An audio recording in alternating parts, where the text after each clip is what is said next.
Bien-aimé dans le Seigneur, je te bénis ce matin au nom de Jésus.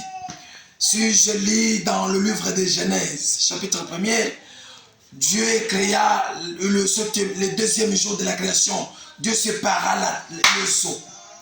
Que Dieu sépare, bien-aimé, ta vie avec des problèmes. Deuxième chapitre, au troisième verset, il était que septième jour, Dieu bénit ce septième jour. Comme nous sommes au septième mois, je ne fais qu'implorer la grâce de Dieu de te bénir abondamment au nom de Jésus. Oh bien-aimé, je voulais parler un tout petit peu par rapport à ce que Dieu nous a dit, nous a recommandé pour ce septième mois. Bien-aimé, quand vous lisez le livre de Ruth, chapitre 4, il est écrit qu'il y avait deux femmes. Il y avait Naomi, il y avait aussi Boaz, il y avait aussi Ruth. Naomi symbolise Israël. Boaz symbolise Jésus-Christ et Ruth symbolise des nations. Et il devrait avoir le frais de rachat. Il y avait quelqu'un incertain dans la Bible qui devrait payer le frais, qui avait le droit de rachat. Elle nous dit que quand quelqu'un est incompétent, incapable à racheter quelqu'un, il faut qu'il enlève le chaussure et en donne à celui qui est capable. Quand Boaz revendiquait deux femmes qui représentent deux nations, Israël et nation, bien aimé, et la femme, l'homme en question s'est retrouvé incapable. Il fallait que Boaz en paye. Je peux ouvrir une brèche. Pourquoi Moïse avait enlevé les chaussures? Parce que les chaussures, c'est la puissance, c'est la capacité, c'est le pouvoir. La signification du mot enlever les chaussures, c'est-à-dire Moïse a dit clairement que je suis incapable à prêcher l'évangile. C'est pourquoi Jésus marchait avec les chaussures, parce qu'il était capable à prêcher.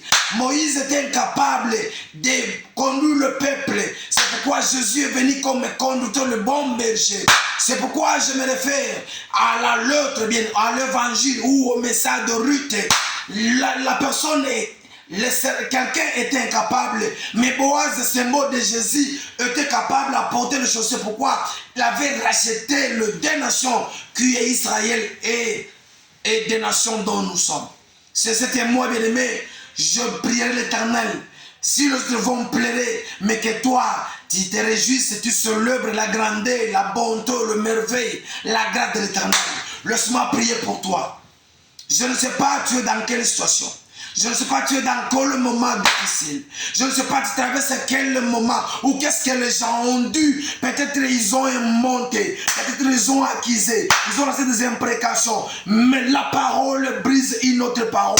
Sous l'onction du Saint-Esprit, je voudrais prononcer la parole sur ta vie. Qui est cette parole qui va briser la parole de malédiction? Si ils ont maudit ta destinée, mais moi je te bénis au nom de Jésus. Ils ont dit que tes enfants dans ces moments de vacances, ils seront malades, ils seront enterrés, ils seront enlevés. Mais je parle tant qu'homme de Dieu, que tes enfants seront sous l'ombre du sang de Jésus. Au nom puissant de Jésus. Si nous devons échouer, mais tes enfants vont réussir. Ils sont condamnés à la réussite maintenant. Au nom puissant de Jésus. Père tendre de gloire, je bénis mon fils, je bénis mon frère, je bénis celui qui nous suit en pareil moment. Le septième mois, Seigneur, tu parlas cette fois sur la croix. Seigneur, tu avais créé cette chose. Tu avais créé 7 jours. Oh Père de gloire, que le chiffre 7 s'accomplisse dans la vie de mon frère maintenant. Et comme le septième jour, c'était le jour où tu avais béni tout ce que tu avais créé, Père. Qu'il soit béni celui qui nous suit en pareil moment.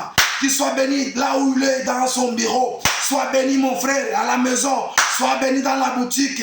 Vacancier tel que tu es. Sois béni abondamment au nom de Jésus. Nous avons ainsi prié. Amen.